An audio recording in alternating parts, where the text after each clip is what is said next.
Hey guys, Trevor here with Aireo Home Services.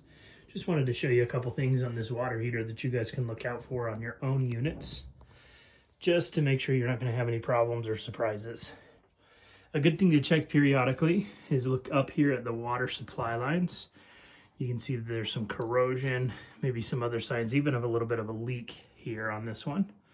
Again, this side is even worse. If you guys see anything like this on your water heaters, give us a call. We'd be happy to come out and help you resolve that before it becomes a major issue.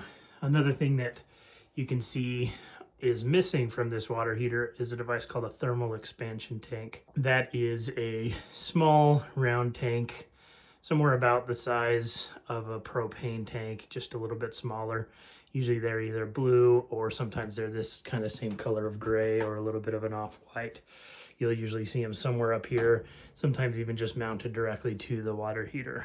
If you are missing one of those, that is a crucial component that helps protect your tank and the appliances and fixtures in your house from thermal expansion. As this water heats up, it expands and gets a little bit bigger. We want one of those to help protect against that expansion. Some other things you might want to look out for safety would be earthquake straps, which this water heater also does not have. One last thing too, if you ever see these little plastic guys melting on this side right here, sometimes you'll see that pretty bad. This one doesn't have it. I'll attach a picture right here so you can see.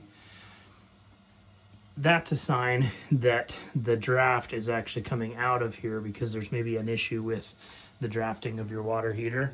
So in this case, they've got like a nice rise here that's allowing the flue gases to exhaust safely. But like I said, in some cases, there are some conditions that cause some of those flue gases to escape out of this little opening here. And that's definitely something that you want to address if you see those guys melted on top of your water heater. Just a couple of helpful tips for you guys to look out for on your water heaters.